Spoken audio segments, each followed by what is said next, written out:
Welcome to the Everyday English Podcast. Learn with me daily, improve constantly.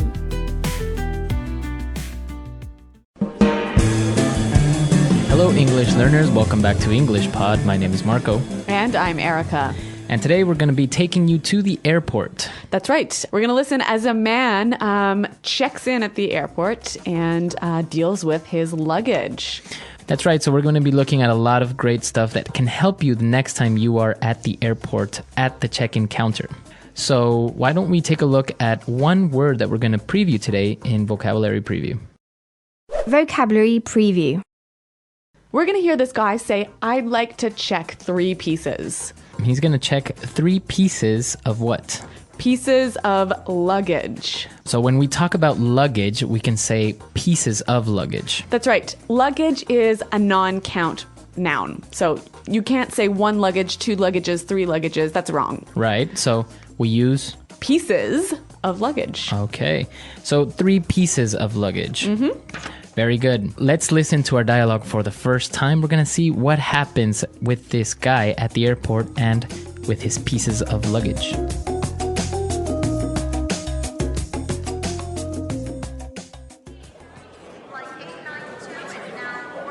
Next, please. Hello, sir. May I see your passport, please? Yes, here you go. Will you be checking any bags today? Yes, I'd like to check 3 pieces. I'm sorry, sir.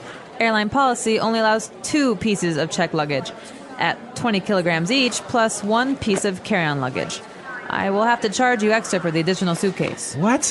Why? I'm taking an intercontinental flight. I'm flying 16,000 kilometers. How am I supposed to take only 2 20-kilo bags? That's absurd. I'm sorry, sir. There's nothing I can do. You cannot board the flight with that large bag either. Carry-on bags must fit in the overhead compartment or under your seat. That bag is clearly too big. Now I see. You charge next to nothing for an international ticket. When it comes to charging for any other small thing, you charge an arm and a leg. So tell me, miss, how much will I have to pay for all of this? Let's see. $625 US. That's more than my round-trip ticket!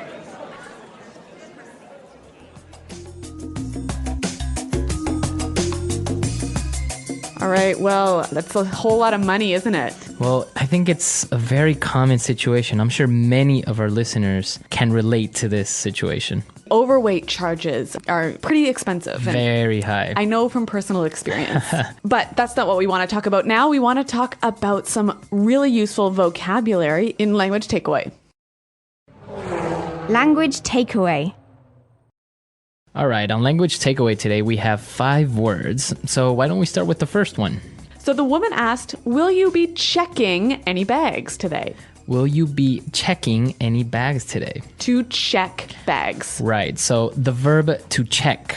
It means to give your bags to the airline, to register them. Okay, so that's what happens with your luggage. You check them, so basically they become responsible for your bags. Right. It reminds me of checking into a hotel. Right, very similar. When you go to a hotel, you register at the hotel, you check in. In this case, you just check your luggage. You don't check in your luggage. Right. Okay, so check luggage. So he wanted to check 3 pieces of luggage, and he also had carry-on luggage. Carry-on luggage. Carry-on. So carry-on luggage, it's pretty simple. That's right, you carry it on yourself. Exactly, you carry it onto the plane. Now, Okay. we can talk about carry-on luggage, right? Mm-hmm. Or carry-on bag. Right. Or a carry-on suitcase. A very small suitcase that can fit under your seat. Exactly. All right, so carry-on luggage. Now, he was traveling on an intercontinental flight. Intercontinental. Intercontinental. We have 2 words there. Inter. Between. Between, right? And continental. So this sounds like continent. Okay, so he's traveling maybe from Asia to North America. Okay, intercontinental. He's trying to board this intercontinental flight. So to board a flight. Board a plane. Board a train. All right, so basically it means to get on. To get on. To get on a vehicle. Okay, so I can say board the ship. Board the car. No. No? No. But board the train. Board the train. Board the bus. All aboard. That's right. That's why in movies you see that somebody will yell all aboard. Yeah. In the train station, right? Exactly. All aboard. Okay, so board a vehicle. And our last phrase for today, overhead compartment. Overhead compartment. Overhead compartment. All right, let's break this phrase down. Overhead. So that's on top of your head, right? Exactly. Yeah. Above you. Yeah. And the compartment is a place where you can put something and store it. Mm-hmm. Kind of like a box. Right. Yeah. So you have an overhead compartment, that big box where you put your bags and your purse or whatever on an airplane. Mm-hmm. Very similar to, for example, an overhead projector. Right. So that's the machine that puts an image or a picture on a wall. Like sometimes you see them in meetings. Right. So because the image is over your head and it's Yep. big, it's called an overhead projector. Okay. So some great language. Why don't we hear it again in context by listening to the dialogue for the second time?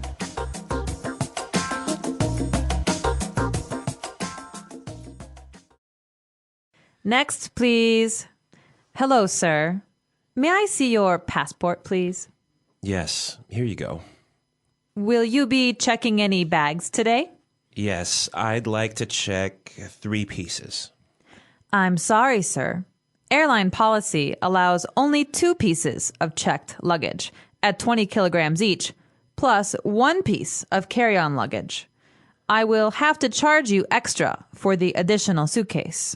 What? Why? I'm taking an intercontinental flight. I'm flying 16,000 kilometers. How am I supposed to take only 2 20-kilo bags? That's absurd. I'm sorry, sir. There's nothing I can do. You cannot board the flight with that large bag either. Carry-on bags must fit in the overhead compartment or under your seat. That bag is clearly too big. Now I see. You charge next to nothing for an international ticket. But when it comes to charging for any other small thing, you charge an arm and a leg. So tell me, miss, how much will I have to pay for all this? Let's see. $625 US. No, that's more than my round-trip ticket. All right, so I think it's a little bit more clear now. And with this, it's time for us to take a look at some great phrases in putting it together. Putting it together.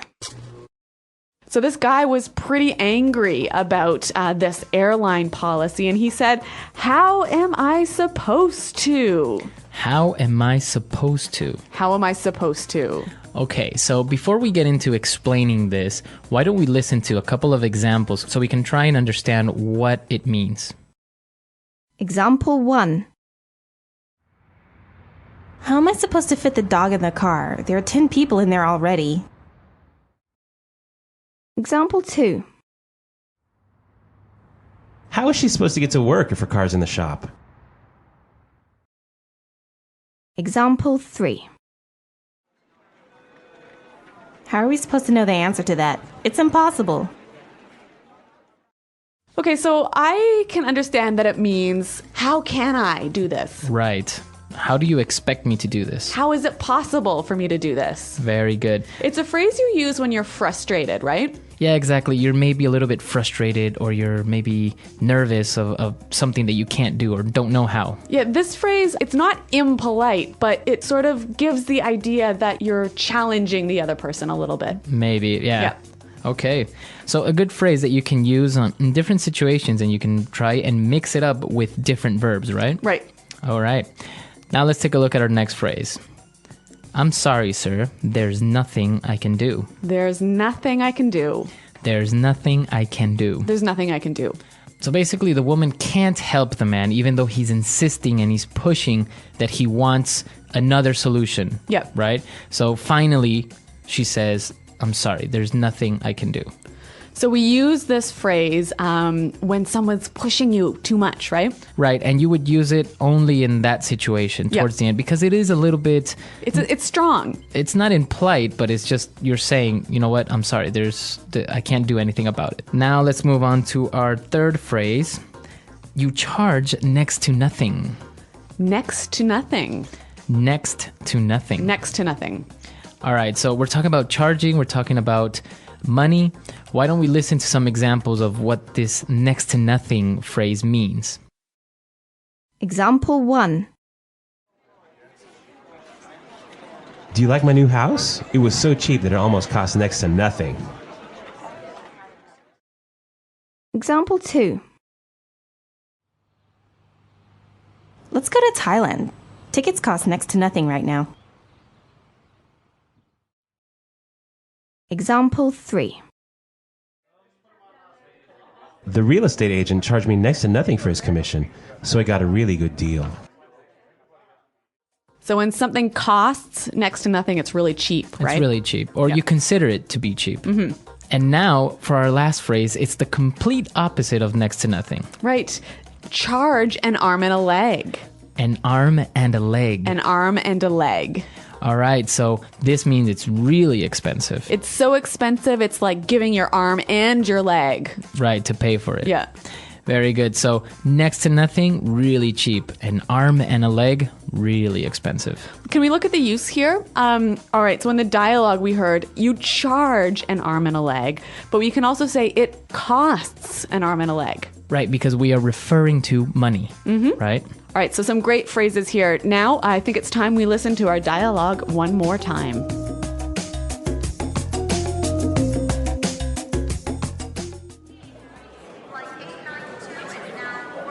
Next, please. Hello, sir. May I see your passport, please? Yes, here you go. Will you be checking any bags today? Yes, I'd like to check 3 pieces. I'm sorry, sir. Airline policy only allows 2 pieces of checked luggage at 20 kilograms each, plus 1 piece of carry-on luggage. I will have to charge you extra for the additional suitcase. What?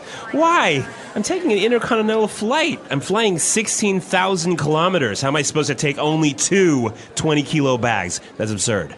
I'm sorry, sir. There's nothing I can do. You cannot board the flight with that large bag either. Carry-on bags must fit in the overhead compartment or under your seat. That bag is clearly too big. Now I see. You charge next to nothing for an international ticket. When it comes to charging for any other small thing, you charge an arm and a leg. So tell me, miss, how much will I have to pay for all of this? Let's see. $625 US. That's more than my round-trip ticket! Okay, so airline policies, luggage, it's always a problem, right? Most of the time you always end up paying overweight when you travel. Yeah, I know that this happened to me once, and it was really expensive. Really, what happened? I was flying on an intercontinental flight from India back to Europe, and I had too many extra bags, but I really needed to bring them, and so it cost me $6,000. $6,000. Yeah. Wow. So my credit card was pretty maxed out after that. That's incredible. Yeah. Well, I'm sure many of our users probably suffered similar experiences like this, so please come to our website and share it with us at englishpod.com. That's right. Marco and I are always around to answer your questions, so please check us out, and thanks for downloading, you guys. Until next time, bye.